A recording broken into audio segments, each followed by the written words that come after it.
Hare Nama, Hare Nama eva kevalam, Kalo nasteva, nasteva, nasteva gatiranyata.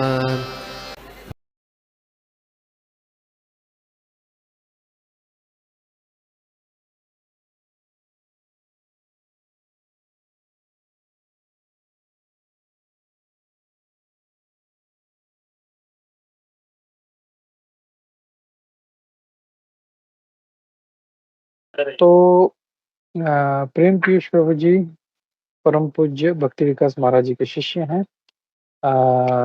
Gujarat में रहते हैं, वहाँ बहुत अच्छा प्रचार कर रहे हैं और हमारे साथ पहले भी कई बार जुड़ चुके हैं। बहुत अच्छा इनका प्रवचन होता है, प्रभु जी बहुत सेवा कर रहे हैं। वहाँ पे भी जो है अलग-अलग प्रकार की सेवा में जुड़े हैं, प्रचार करने में, बुक डिस्ट्रीब्यूशन में। प्रभु जी का अपना एक चैनल है, इसके माध्यम से भी प्रभुपाद जी की वाणी को जो है प्रभु जी प्रसारित कर रहे हैं। तो मैं प्रभु का बहुत-बहुत धन्यवाद करता हूँ। तो आज का जो श्लोक है हम प्रभु जी के माध्यम से समझने का प्रयास करते हैं। ओवर टू यू प्रभु। Thank you. दंड प्रणाम। Thank you. हरे कृष्ण। ओम नमो भगवते वासुदेवाय। ओम नमो भगवते वासुदेवाय। ओम नमो भगवते वासुदेवाय। ओम अज्ञानतिमिरन्धस्य ज्ञानञ्जनशलाकया चक्षुरुन्मीलितं येन तस्मै श्रीगुरुवे नमः। श्रीचैतन्य मनोभीष्टं स्थापितं येन भूतले स्वयं रूपकदा मह्यं ददाति स्वपदान्तिकम्। श्री कृष्ण चैतन्य प्रभु नित्यानंद श्री अद्वैत गदाधर श्रीवासादि गौर भक्तवृंद। हरे कृष्णा कृष्णा कृष्णा हरे हरे, हरे राम राम राम हरे कृष्णा। तो आज का ये जो श्लोक है, प्रभु आवाज सब क्लियर है? कोई तकलीफ नहीं है ना? नहीं प्रभु, एकदम क्लियर, बढ़िया। तो आज का ये जो श्लोक है 3.28.4, और सबसे जरूरी बात कि प्रभु जी के माध्यम से आज पहली तारीख है और मुझे सेवा का मौका मिला है, तो मैं उनका बहुत ही आभार व्यक्त करता हूँ। और छोटे-छोटे संकल्प से ही पूरा साल बनता है। पूरा साल अगर बहुत ही अच्छा करना है, तो पूरे साल पर ध्यान नहीं देना है, साल कैसे बनता है। एक-एक महीना करके साल बनता है। महीना कैसे बनता है? एक-एक दिन करके। एक-एक दिन बनता है 2400 घंटे से, 2400 घंटे बनता है, एक-एक घंटे से एक-एक घंटा बनता है एक-एक मिनट से। तो अगर हम हर मिनट कृष्ण भावनामृत में जिए, कृष्ण का स्मरण करें, तो हमारा पूरा साल बहुत ही सुंदर, बहुत ही संयमित, और या ये जो आज का श्लोक है उसके हिसाब से होगा। छूट-छाट लेते-लेते ऐसा नहीं होगा। चलो एक बार चलेगा, एक बार चलेगा, एक बार चलेगा। ऐसे इंद्रियों को छूट देते-देते साल अच्छा नहीं बनेगा। हर एक दिन, हर एक मिनट, हर एक क्षण हमको याद रखना है कि ये साल कृष्ण भावनामृत में हमें बहुत ही प्रगति करना है। और इस तरह से एक-एक क्षण जीवंत रहेंगे, वास्तव में जीवित रहेंगे, वास्तव में अलर्ट रहेंगे कि भाई हमें इंद्रियों भोग से बचना है। माताएँ हो, प्रभु जिया हो, भौतिक जगत के लोग हो, उसको गलत तरीके से नहीं देखना है, मोबाइल में गलत नहीं देखना है, निंदा नहीं करना है, अपराध नहीं करना है। ये सब बातें हर रोज याद रखेंगे, तब हमारा पूरा साल वास्तव में बहुत ही अच्छा बनेगा। क्योंकि आज का ये जो श्लोक है, वो श्लोक है अहिंसा सत्यम असत्ययम यावाद अर्थ परिग्रहः ब्रह्मचर्यम तपः शौचम स्वाध्यायः पुरुष अर्चनम। जिसके माध्यम से कपिल भगवान अपनी माता को जो कह रहे हैं हमारे लिए कि हम उनको समझे, तो उसमें लिखते हैं अहिंसा का मतलब है, वो आप पढ़ सकते हैं बाद में। ट्रांसलेशन है, मनुष्य को चाहिए कि अहिंसा तथा सत्य का आचरण करे, चोरी से बचे और अपने निर्वाह के लिए जितना आवश्यक हो उतना ही संग्रह करे। वह विषयी जीवन से बचे, तपस्या करे, स्वच्छ रहे, वेदों का अध्ययन करे और भगवान के परम स्वरूप की पूजा करें। तो यहाँ पर स्टेप बाय स्टेप बहुत सारे पॉइंट्स आ रहे हैं। पहला पॉइंट जो है, वो ये है कि योग अभ्यास करते समय मनुष्य को अपना मन न केवल कृष्ण के स्वरूप में केंद्रित करना चाहिए, अपितु कृष्ण के विग्रह या स्वरूप की नित्य पूजा भी करनी चाहिए। ये पर्पट में लिखा हुआ है कि योग अभ्यास करते समय मनुष्य को अपना मन न केवल कृष्ण के स्वरूप में केंद्रित करना चाहिए, अपितु कृष्ण के विग्रह या स्वरूप की नित्य पूजा भी करना चाहिए। मतलब क्या है? जैसे पद्म पुराण में लिखा है कि स्मर्तव्यम सततम विष्णु, विस्मर्तव्य न जातुचित। कि हम हर रोज सेवा करते हैं, जप करते हैं, रीडिंग करते हैं, सेवाएं करते हैं, मंदिर में सेवा करते हैं, लेकिन हमारा जो यहाँ पे लिखते हैं अपना मन कृष्ण के स्वरूप में, कृष्ण के चिंतन में होना बहुत ही मेन पॉइंट है। पद्म पुराण में लिखा है कि बाकी जितने भी अंग हैं वो इसके सेवक के रूप में है। हम कई बार माला करते तो हमको याद ही नहीं रहता कि हम कृष्ण को बुला रहे हैं, कृष्ण का स्मरण करते वो तो हम भूल जाते हैं। और सबसे इम्पोर्टेंट जो बात ये है ना, जो मैंने भी प्रैक्टिकल अनुभव किया है कि मन जब कोई भी थिंकिंग में चला जाता है, कोई भी थिंक हमारे कोई प्रॉब्लम्स हो उसके सॉल्यूशन में, बच्चों के में, पत्नी में, बिजनेस में, या किसी ने हमारे साथ दुर्व्यवहार किया है तो उसके चिंतन में चले जाते हैं, तो 2 घंटा या 1.5 घंटे में भी माला पूरी हो जाती है और वो पता ही नहीं चला माला कब खत्म हो गई।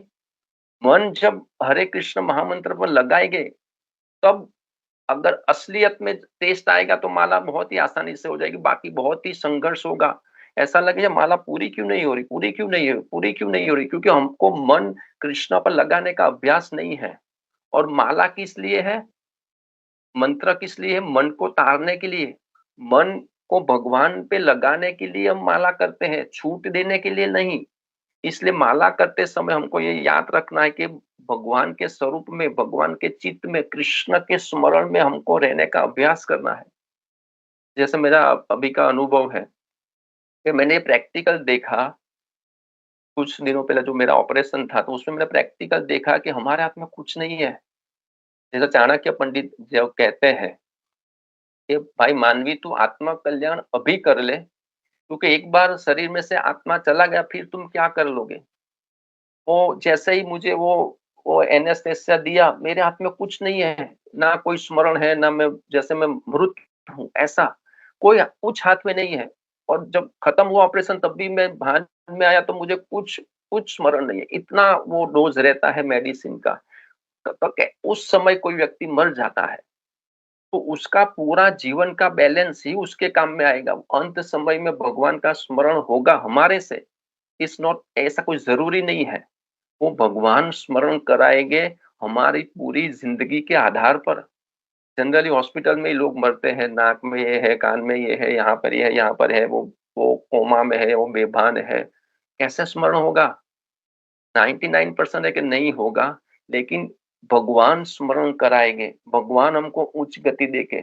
इसलिए जब तक इस शरीर के अंदर आत्मा है, तब तक बहुत ही गंभीरता से हमको भगवान का स्मरण का प्रैक्टिस करना ही पड़ेगा। वही हमारा सच्चा बैलेंस है, वही हमको काम आएगा। तो ये पहला पॉइंट था।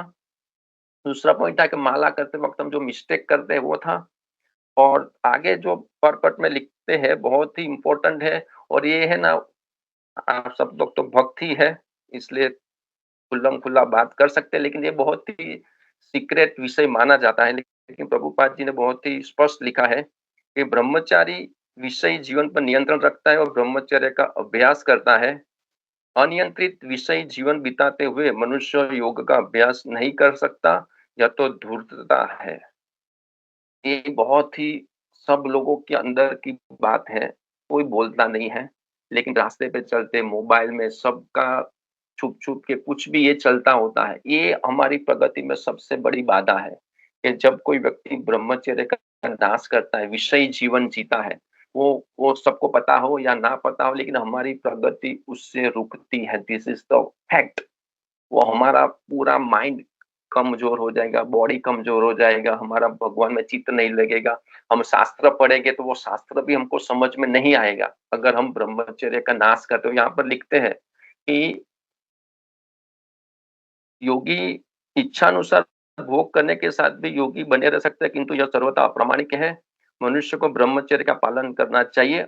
अच्छा, ब्रह्मचर्य का अर्थ क्या है? प्रभुपाद जी लिखते हैं, ब्रह्मचर्य का अर्थ है मनुष्य ब्रह्म के साथ संबंध में या कृष्ण भक्ति में ही जीवन बिताता है। लोग विषयी जीवन में अनुरक्त रहते हैं, वे उन विधानों का पालन नहीं करते जो उन्हें कृष्ण भावना में अग्रसर कर सके। अभी बहुत इंपॉर्टेंट पॉइंट आ रहा है। विषयी जीवन तो विवाहितों तक ही सीमित रहना चाहिए। अच्छा, ये लाइन सुनकर तो लोग खुश हो जाएगा। हाँ, प्रभुपाद जी ने लिख दिया, विषयी जीवन विवाहित जीवन के लिए छूट है। लेकिन प्रभुपाद जी आगे बहुत ही अच्छी तरह समझाते हैं, जो व्यक्ति विवाह के बाद सीमित विषयी जीवन बिताता है, वो भी ब्रह्मचारी कहलाता है।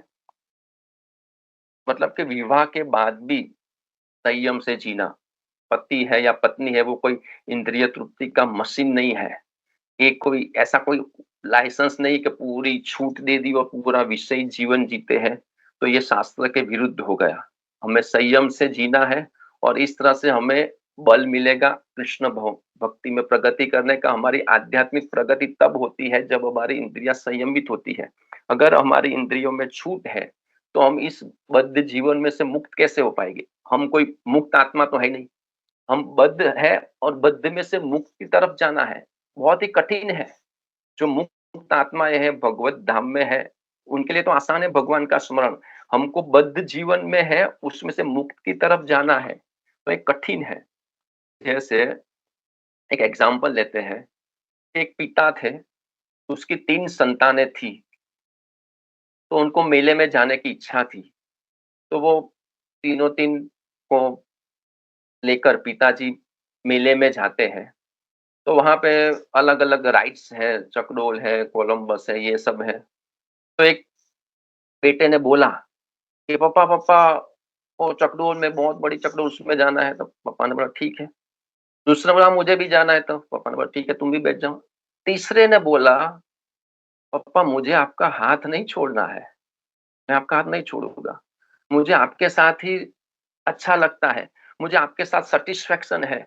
मुझे इस चकडोल में बैठने की कोई जरूरत नहीं है, मुझे आपके साथ ही प्रसन्नता मिलती है। मुझे प्रसन्न होने के लिए चकडोल में बैठने की जरूरत ही नहीं है। I am satisfied with you, मैं आपके साथ संतुष्ट हूँ, मुझे मजा आता है। पापा ने बोला ठीक है। उसने पापा का हाथ पकड़ के रखा, पकड़ के जोर से, और वो दोनों गए चकडोल में बैठे, गोल गोल घूमते रहे, अपनी इच्छा से गए, अपनी इच्छा से घूम रहे हैं। चकडोल खत्म हुआ, दोनों बेटे वापस आए। एक ने बोला पापा, और वो देखो तो वो कोलंबस है, कोलंबस में बैठना पापा, पापा कोलंबस में ले जाओ ना। मैंने बोला ठीक है, कोलंबस में जाओ। दूसरा बेटा जो चकडोल में घूम के आया, पापा मजा नहीं आया। वो मेरा भाई कैसा आपका हाथ पकड़ कर आपके साथ चलता है, आपके साथ वो खाना खा रहा था, हंस रहा था। मैं चकडोल में से वही देख रहा था कि उसने आपका हाथ पकड़ के रखा है, वो कितना संतुष्ट है, कितना सुख है। और मैं चकडोल में डर रहा था, घबरा रहा था, मुझे मुझे नहीं जाना है, मैं भी आपके साथ ही रहूंगा।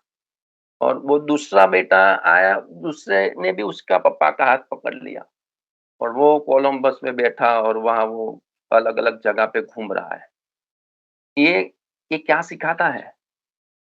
एक है जिसने पापा का हाथ, कृष्णा का हाथ छोड़ा ही नहीं है, वो है भगवान के धाम में मुक्त आत्मा। उन्होंने भगवान का हाथ छोड़ा ही नहीं है। एक है जिसने छोड़ा, चकडोल में घूमा, 84 इलाके में घूम रहा है, फिर लाइट हो गई, पापा का हाथ नहीं छोड़ना चाहता। गलती हो गई, मूर्ख हूँ मैं, इस भोग विलास में पड़ गया, अभी मैं पकड़ लेता हूँ, अभी नहीं छोड़ूंगा। ये हमारा पोजीशन हो सकता है। तो हमको रियलाइज हो गया, सब कुछ भोग लिया, सब जगह पे जहाँ का ये घूमे, ये खाया, ये पिया, अभी दिमाग में लाइट हो गई है कि इसमें सुख नहीं है। सुख है तो वो क्षणिक है और दुख के साथ मिश्रित है। यही संस्पर्श जब होगा दुखियो न एवते आद्यंतवंतो कौनते न ते सुरमते बुधः। अभी अभी लाइट हो गई है कि नहीं मजा आता है। वो धुरंधर देखो या धुरंधर के पिताजी को देखो, मजा नहीं आता है। ये मारामारी, ये मर्डर, ये मर्डर, इस होटल में जा, उस होटल में जा, इस स्त्री को भोगो, उस पुरुष को भोगो, कुछ मजा नहीं है। तो वो अभी पिता का हाथ पकड़ने का प्रयास कर रहे हैं।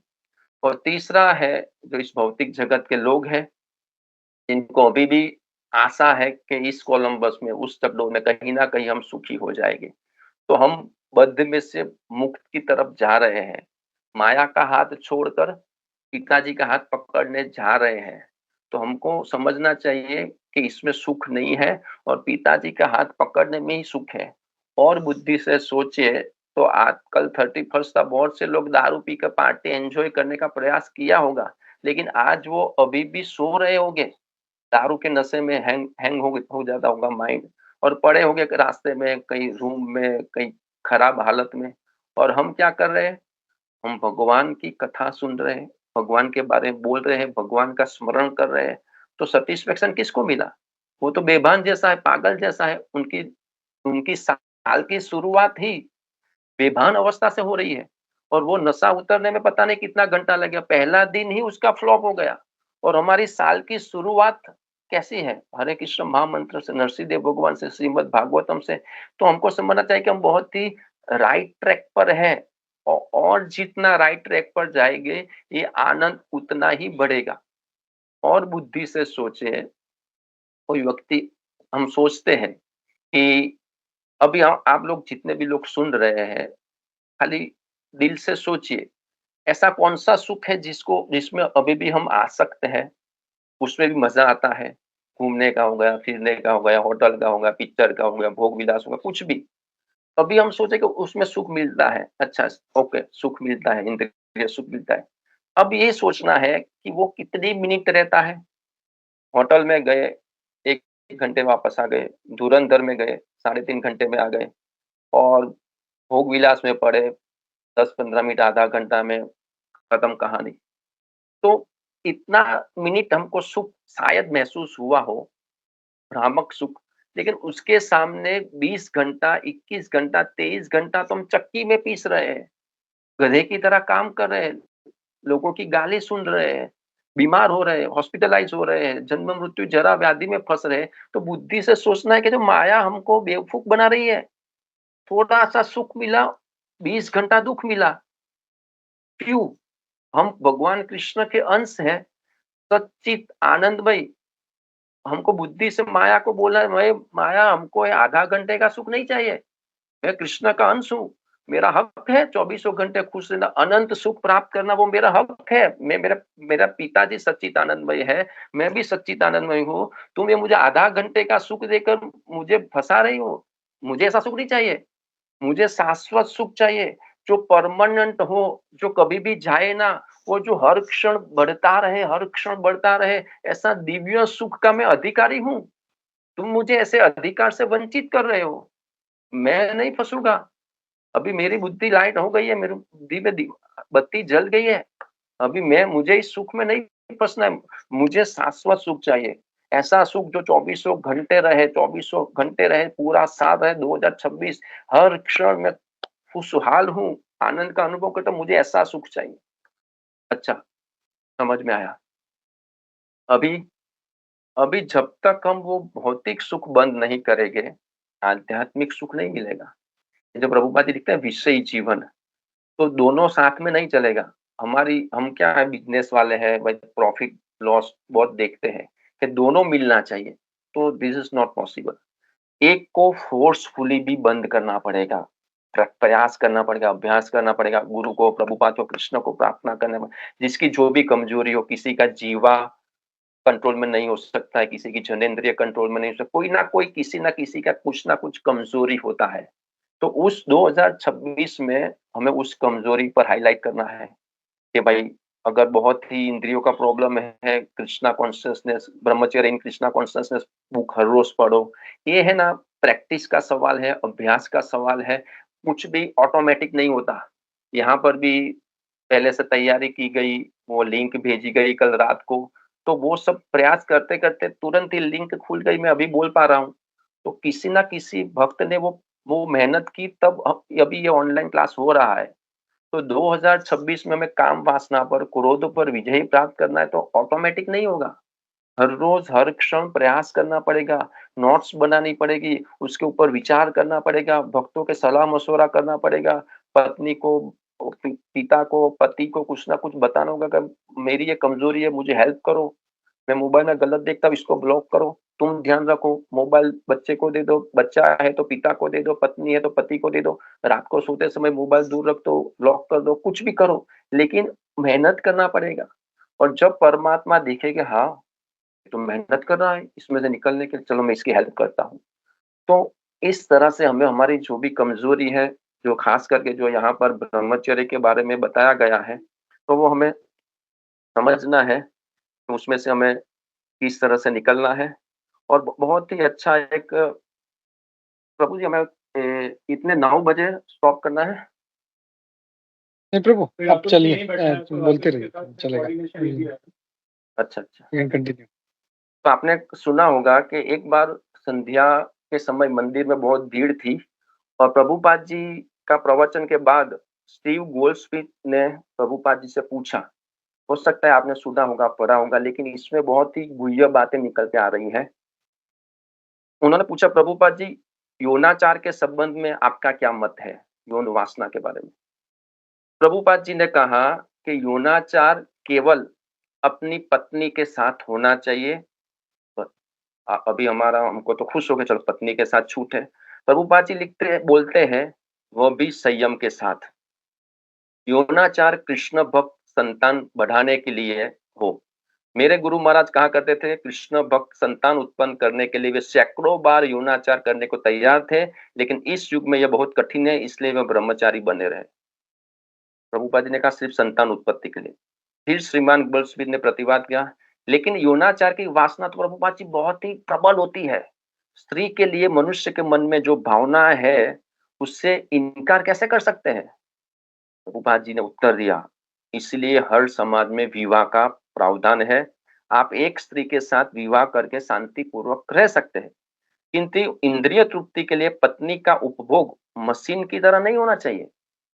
संभोग मास में केवल एक बार किया जाए और वो भी केवल संतान उत्पत्ति के लिए, प्रभुपाद जी ने स्पष्ट बोल दिया। तो स्वामी जी के ठीक बाएं हई भक्त हयग्रीव थे, उन्होंने बोला, प्रभुपाद जी महीने में केवल एक बार? तो उसने बोला, प्रभुपाद जी इससे अच्छा होगा कि हम इसको भूला ही दे। प्रभुपाद जी बहुत ही खुश हुए, प्रभु ने हाँ ये अच्छा लड़का है, और सब लोग हंसने लगे। प्रभुपाद जी ने कहा कि सबसे अच्छा यह है कि इसके विषय में सोचा ही ना जाए, सर्वोत्तम है कि हरे कृष्ण का जप किया जाए।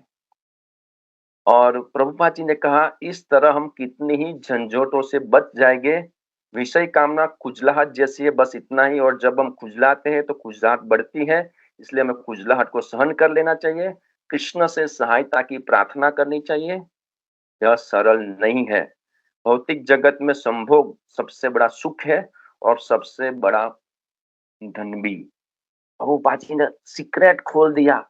इस भौतिक जगत में हम बद्ध हुए हैं, उसका मेन रीजन प्रभुपाद जी ने कहा, संभोग सबसे बड़ा सुख है और सबसे बड़ा बंधन है। झांक कर हृदय में देख लो, अभी भी इच्छाएं बनी हुई है। हम बाहर से धोती कुर्ता तिलक करके पढ़ते, कई बार ब्लैक गॉगल्स पहने होते हैं, तो सामने भक्त होते हैं तो गॉगल्स में पता नहीं पड़ेगा वो कहाँ देख रहा है, तो वो उसकी आंखें स्त्री की तरफ ही होती है।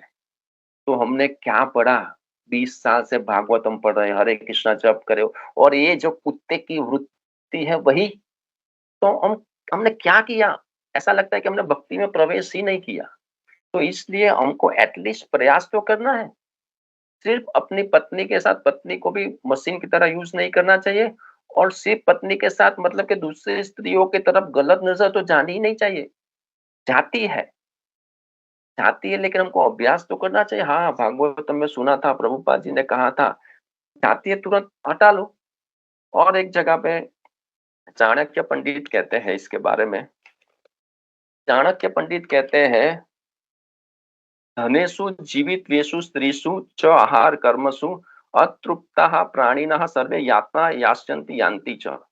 चाणक्य पंडित स्पष्ट कहते हैं, इस संसार में असंख्य व्यक्ति धन, जीवन, स्त्री और भोजन, इन 4 चीजों से अतृप्त रह गए थे, अतृप्त रह गए हैं, और आगे भी अतृप्त ही रहेंगे। ये 4 चीजें से आदमी कभी भी तृप्त नहीं होता है। वो अतृप्त रहकर मरा था, अभी भी हर रोज स्मशान में हजारों लोग अतृप्त रहकर मर रहे हैं, और आगे भी अतृप्त रहकर ही मरेंगे इन 4 चीजों से। पैसों से, कितना भी धन आ जाए प्रभु, और जरूरत है, और जरूरत है। जीवन से कि और मेरा प्लान बाकी है, और अभी जिंदा रहना है, और ये प्लान बाकी है। स्त्री से, कितना भी स्त्री का भोग या स्त्री पुरुष का भोग कर ले, वो कभी भी तृप्त नहीं होगा।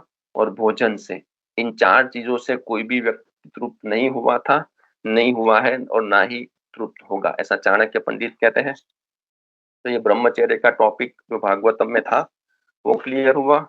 उसके बाद का टॉपिक है आवश्यकता से अधिक धन का संग्रह। जो व्यक्ति आवश्यकता से अधिक धन या संपत्ति एकत्र करता है वो चोर है।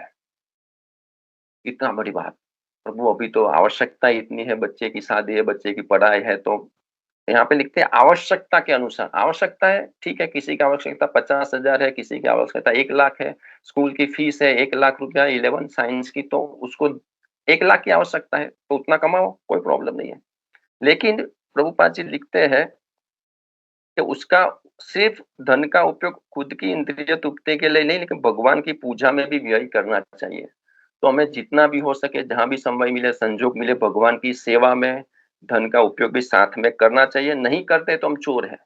भले कमाओ, 50,000 कमाओ, 1,00,000 कमाओ, 2,00,000 कमाओ, 5,00,000 कमाओ, जितनी आवश्यकता है कमाओ, लेकिन जहां भी समय मिले, संजोग मिले, जब भी हो, हमें दान कृष्ण के लिए सही जगह पे देना चाहिए, तब हम चोर नहीं है। उसके आगे का जो पॉइंट है, स्वाध्याय, प्रामाणिक वैदिक शास्त्रों का अध्ययन। ये बहुत ही इंपॉर्टेंट पॉइंट है। अगर कोई भक्त अभी सुन रहा है और अगर वो हर रोज रीडिंग नहीं कर रहा है, तो 2026 में आज से संकल्प ले ले कि हर रोज 15 मिनट आधा घंटा पढ़ना ही है। जैसे हम 16 माला का हमारा नियम है, वैसे रीडिंग का भी हमारा नियम होना चाहिए। और प्रभुपाद जी चैतन्य चरितामृत में लिखते हैं 25.278 में, कृष्ण भावनामृत से जुड़े सारे भक्तों को वे सभी पुस्तकें पढ़नी चाहिए जो अनुवादित हो चुकी है, अन्यथा वे भक्त केवल खाएंगे, सोएंगे और अपने पद से भ्रष्ट हो जाएंगे। इस तरह वे दिव्य आनंद के, नित्य आनंददायक जीवन को प्राप्त करने से अवसर से चूक जाएंगे। हमारी जो अभी भी पोजीशन बनी हुई है ना, हम कुछ ना कुछ अच्छे लेवल पर पहुंचे हैं। 20-25 साल पहले जो हम भौतिकवादी थे ना, उससे अच्छा लेवल पे हम पहुंचे हैं। प्रभुपाद जी ने कहा कि अगर तुम पुस्तकें नहीं पढ़ोगे तो तुम्हारा जो अभी जो पद है ना, वो पद से भ्रष्ट हो जाओगे। राधा कृष्ण के गोलोक धाम में जाने का जो दिव्य अवसर है, उससे तुम च्युत हो जाओगे, चूक जाओगे उसको। क्या करने से? प्रभुपाद जी की पुस्तकें नहीं पढ़ने से। तो ये हम्बल रिक्वेस्ट है सभी भक्तों को कि मैं भी, आप सब, हम सब साथ में मिलकर एक संकल्प करें कि 2026 का एक भी दिन प्रभुपाद की पुस्तक के नहीं पढ़ा हो, ऐसा नहीं होना चाहिए। तो हमारे 2026 साल बहुत ही फ्लॉप रहेगा। और लास्ट में जो नरोत्तम दास ठाकुर का रेफरेंस है, उसमें लिखते हैं गुरु साधु शास्त्र के बारे में। तो ये लास्ट पॉइंट है कि आध्यात्मिक जीवन में प्रगति करने के लिए गुरु साधु शास्त्रों के महत्वपूर्ण मार्गदर्शक है। वह स्वयं शास्त्रों के उदाहरण देता हुआ बोलता है। कोई भी यूट्यूब में कोई सुनता है कोई भी, तो हमको समझना चाहिए कि वो शास्त्र से बोल रहा है या अपने मन की बात बोल रहा है। मन की बात बोल रहा है तो उसको सुनना बंद कर दो। अतः योग साधना के लिए आदर्श शास्त्रों को पढ़ना अनिवार्य है। आदर्श साहित्य पढ़े बिना योग अभ्यास समय का अपव्यय मात्र है। लास्ट में प्रभुपाद जी ने क्या लिखा? आदर्श साहित्य पढ़े बिना योग अभ्यास समय का अपव्यय मात्र है। फिलोसॉफी क्लियर नहीं है, सिर्फ भावुकता है, सिर्फ राधा कृष्ण की लीला, मैं राधा हूँ तुम कृष्ण हो, गोपियों की लीला, ये सब सिर्फ भावुकता हमारा हृदय शुद्धकरण नहीं करेगी। प्रभुपाद जी लिखते हैं साहित्य पढ़ना पड़ेगा, साहित्य से समझना पड़ेगा आध्यात्मिकता क्या है, राधा रानी क्या है, कृष्ण क्या है, गोलोक क्या है, इंद्रिय क्या है, इंद्रियों का संयम क्या है, वो सब प्रभुपाद जी के बुक्स पढ़ेंगे तो उस बुक्स से हमको शक्ति प्राप्त होगी। हमारा सब फंडा में, हमारा जो सब जो फिलोसॉफी वो क्लियर होगा और हमारी आध्यात्मिक प्रगति होगी। बहुत से लोग होते हैं सुबह सुबह टॉवल लपेट कर अगरबत्ती करते हैं, भगवान को फूल चलाते हैं, मंदिर दुकान पे जाकर ऐसे दो, और समझते हैं कि मैं धार्मिक हूँ, यहाँ पे लाल टीका कर लिया, मैं धार्मिक हूँ। तो और कभी कभार मंदिर, ठीक है, अच्छा है, अच्छा है, लेकिन वो धार्मिकता, वो धर्म थोड़ी हो गया। वास्तव में जो धर्म है वो ये बताता है कि हम शरीर नहीं, हम आत्मा है।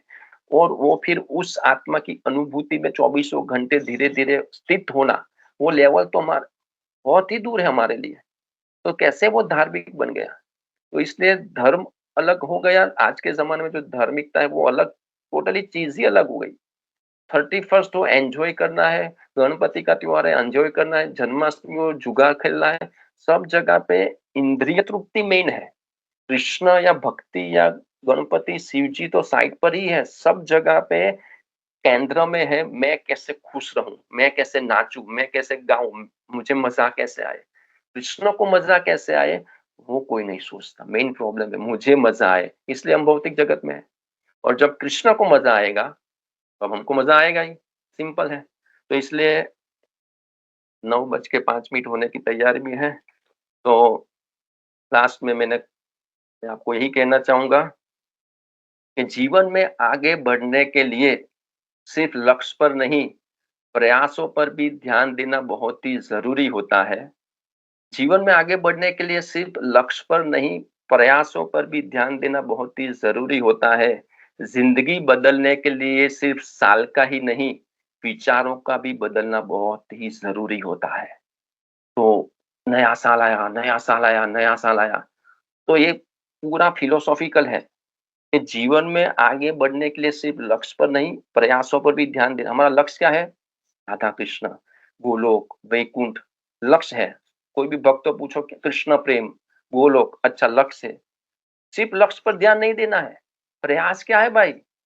हर रोज 16 माला दिल से पुकारते हो, हर रोज 1 घंटा भागवतम, भगवद गीता, पूरा दिन इंद्रिय संयम, ये सब करते हो। लक्ष्य तो सबको पता है, सभी भक्तों को लक्ष्य पता है। प्रयास पर बहुत ही ध्यान देना कि मेरा प्रयास क्या है कृष्ण को प्राप्त करने के लिए। ज़िंदगी बदलने के लिए सिर्फ साल का नहीं, विचारों का बदलना भी बहुत ही साल तो बदलते रहा, 2026 है, 2027, 2028, 2030 आता ही रहेगा। लेकिन ये थॉट्स नहीं बदले, कॉन्शियसनेस कृष्णा कॉन्शियस नहीं बदली, तो वो साल का कोई मतलब ही नहीं है। जैसा 2025 था वैसा 2026 रहेगा, कोई फ़र्क नहीं पड़ेगा। ऐसे जैसी लाइफ़ थी वैसी ही रहेगी। लेकिन जब थॉट्स बदलेंगे तो पूरा लाइफ चेंज हो जाएगा। पूरा 2026 पूरा जीवन बदल जाएगा जब कोई व्यक्ति कृष्णा कॉन्शियसनेस में आएगा। क्योंकि हमें हमारा कृष्ण के साथ जो संबंध है, वो संबंध हमको मालूम पड़ गया। संबंध मालूम नहीं है तो वो हर जगह पे धोखा खाएगा। संबंध मालूम पड़ेगा फिर सेवा होगा। तो हमको हमारा संबंध ही मालूम नहीं है। जैसे हमें मालूम है कि ये मेरी पत्नी है, ये मेरा पुत्र है, ये संबंध मालूम है। तो हम उनके लिए चौबीसों घंटे संघर्ष करते हैं, काम करते हैं, पैसे लाते हैं, कहीं से भी ब्याज लेते हैं, लोन लेते हैं, ये करते हैं। ये मेरी पत्नी है, ये मेरा बच्चा है, ये मेरा माता-पिता है। मुझे हम बाजू वाले के लिए करते हैं, कि बाजू वाली को ये तकलीफ है, बाजू वाले बच्चे को स्कूल की फीस भरनी है, क्योंकि हमारा संबंध इनके साथ है, हमको पता है। उसी तरह से जब हमको पता पड़ेगा कि राधा कृष्ण के साथ मेरा क्या संबंध है, हमारा पूरा पूरा एटीट्यूड ही बदल जाएगा, हमारा पूरा थॉट्स ही बदल जाएगा। अभी हम हर एक स्त्री को, हर एक पुरुष को, हर एक चीज़ को हमारे दृष्टिकोण से देखते हैं। हम भक्ति में, लेकिन अभी भी हमारा कॉन्सेप्ट पूरा दिन क्लियर नहीं रहता है, भोग की नज़र आ ही जाती है। तो इसलिए ये संबंध ज्ञान सबसे जो नींव में है वो है संबंध ज्ञान, कि हर एक चीज का, हर एक वस्तु का, हर एक व्यक्ति का राधा कृष्ण के साथ संबंध है, वो पहली नजर होनी चाहिए। ये सुंदर स्त्री है, लेकिन ये राधा कृष्ण के साथ उसका संबंध है। ये कृष्ण की शक्ति से उसका उतना सुंदर व्यक्तित्व है। ये कृष्ण की गोपी है, ये कृष्ण राधा रानी की सखी है। ये थॉट्स नहीं आते हैं, लेकिन जानना ज़रूरी है। और धीरे-धीरे, धीरे-धीरे वो याद सुनेंगे तब याद आएगा कि भाई ऐसा तो कोई भी, ये टेबल है, ये कुर्सी है, ये जो भी हर एक चीज़, हर एक व्यक्ति पहले कृष्ण के साथ संबंध में है, वो नज़र जानी चाहिए, फिर दूसरी बात आती है। हरे कृष्णा।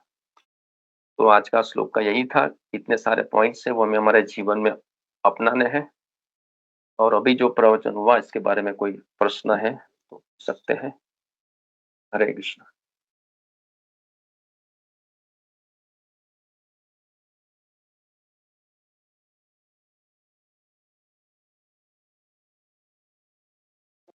हरे कृष्णा, दंडवत प्रणाम प्रभु जी। पहले हरे तो कृष्णा। बहुत-बहुत धन्यवाद। आपने बहुत अच्छा हमारा नए साल की शुरुआत करी है, तो बहुत-बहुत धन्यवाद इसके लिए।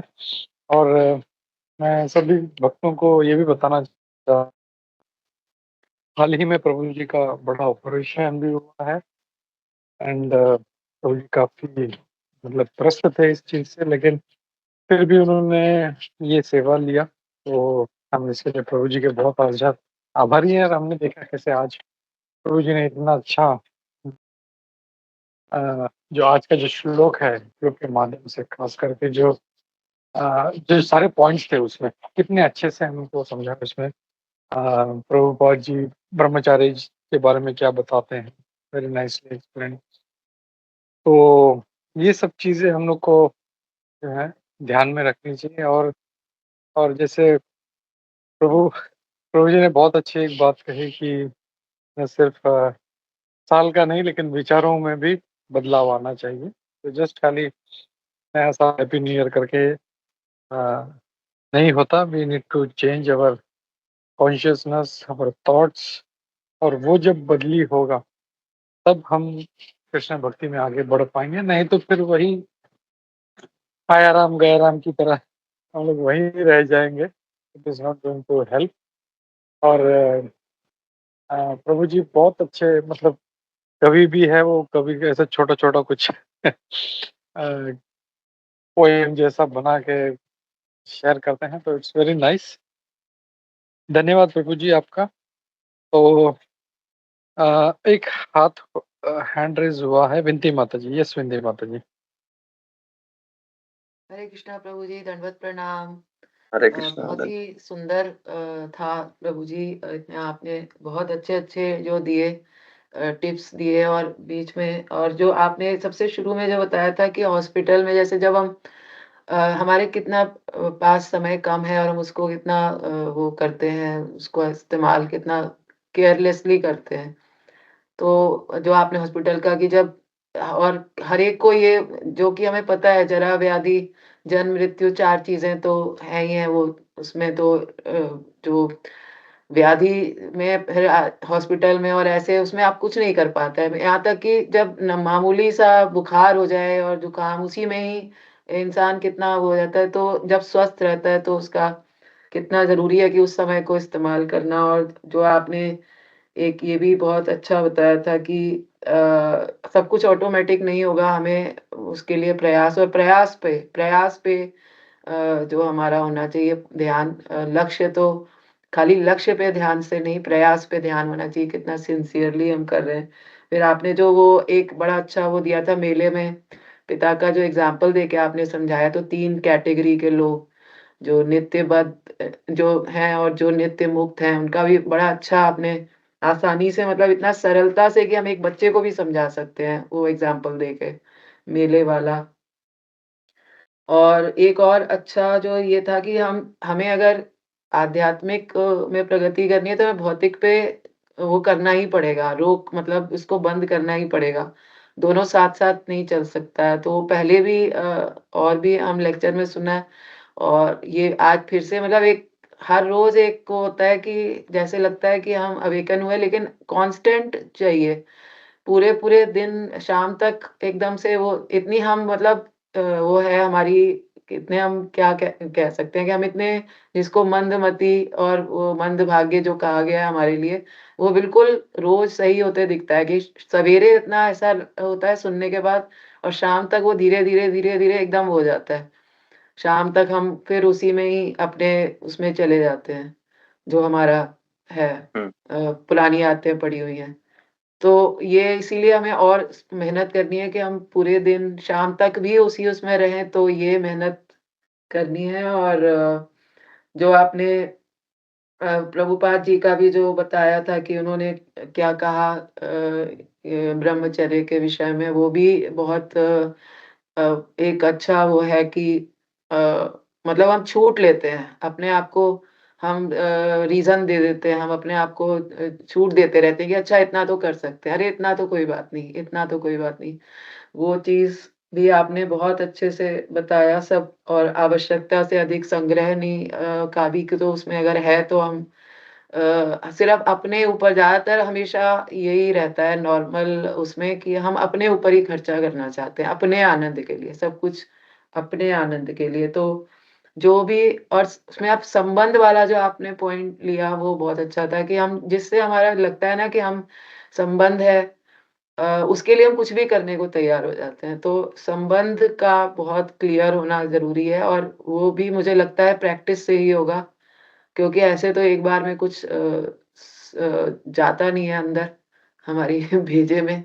तो बड़ा ही तो यही है बस आप लोग की आपकी सबकी आशीर्वाद चाहिए जिससे कि इसको सुनने के बाद कितनी देर तक और कितना कर पाएँगे, इसके लिए आशीर्वाद चाहिए सबका। Thank you Prabhu ji for giving such useful tips. तो एक बहुत-बहुत बात ये धन्यवाद। निकल के आई है इसमें से आपने जो कहा कि अभी अभी भी मेरी मेडिसिन चल रही है, तो डॉक्टर ने लिख के दिया भाई सुबह लेना है, दोपहर को लेना है, रात को लेना है, 1 महीने तक। 1 महीने के बाद मुझे दिखाने आना।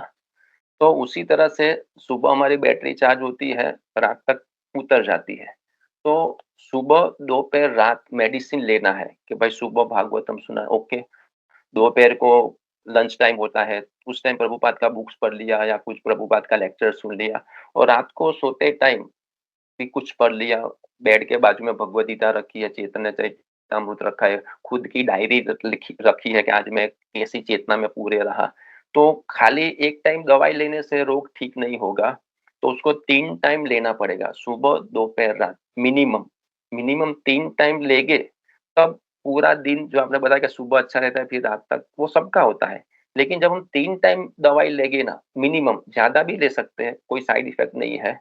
तो 3 टाइम मिनिमम दवाई लेना पड़ेगा, तब पूरा दिन बैटरी चार्ज रहेगा। जी, सुबह में जी। 100% मोबाइल चार्ज कर लिया और पूरा दिन यूज़ करते रहे, भाई दोपहर को भी चार्ज में रख दो, 80 हुआ है और 20% कर दो तो 100 हो जाएगा, फिर बैटरी उतर 20% हो गया। तो वैसे कुछ ना कुछ बहुत से वक़्त अपनी ऑफ़िस में बुक्स रखते हैं, दुकान पे रखते हैं, फ्री टाइम में वापस, तो वो तो बद ल आत्माएँ हैं हम, बद जीव है, तो वो तो हमको 3 टाइम मिनिमम दवाई लेनी पड़ेगी। जी, हरे जी कृष्ण। प्रभु जी। जी, इसी में आपका मुझे एक और बहुत अच्छा था कि साल जो है वो महीनों से बनता है, दिन से बनता है और हर मिनट से बनता है। तो ये भी एक बहुत अच्छा विचार आपने दिया। थैंक यू प्रभु जी, दंडवत प्रणाम। दंडवत प्रणाम सभी भक्तों के चरणों में। थैंक यू प्रभु जी। तो अगर और किसी भक्त का कोई प्रश्न या कमेंट्स नहीं है, तो हम लोग रुकते हैं। प्रभु जी, फिर से आपका बहुत-बहुत धन्यवाद, ऐसे जुड़े रहिए और हम आपकी सेहत के लिए प्रार्थना करते हैं कि आप जल्दी से इसमें से जो है उभर जाओ और वापिस से जोरदार जैसे आपका जो सेवाएँ थी पहले से उस तरह उसमें लग जाओ, यही हम लोग प्रार्थना करेंगे। हरे कृष्ण प्रभु, दंडवत प्रणाम। वंशाकल्पतरुभ्यश्च कृपा सिन्धुभ्येव च पतितानां पावनेभ्यो वैष्णवेभ्यो नमो नमः। आनंद वैष्णववृंद की जय, श्रील प्रभुपाद की जय, इस्कॉन गुरुवृंद की जय, सभी उपस्थित भक्तवृंद की जय। हरे कृष्णा।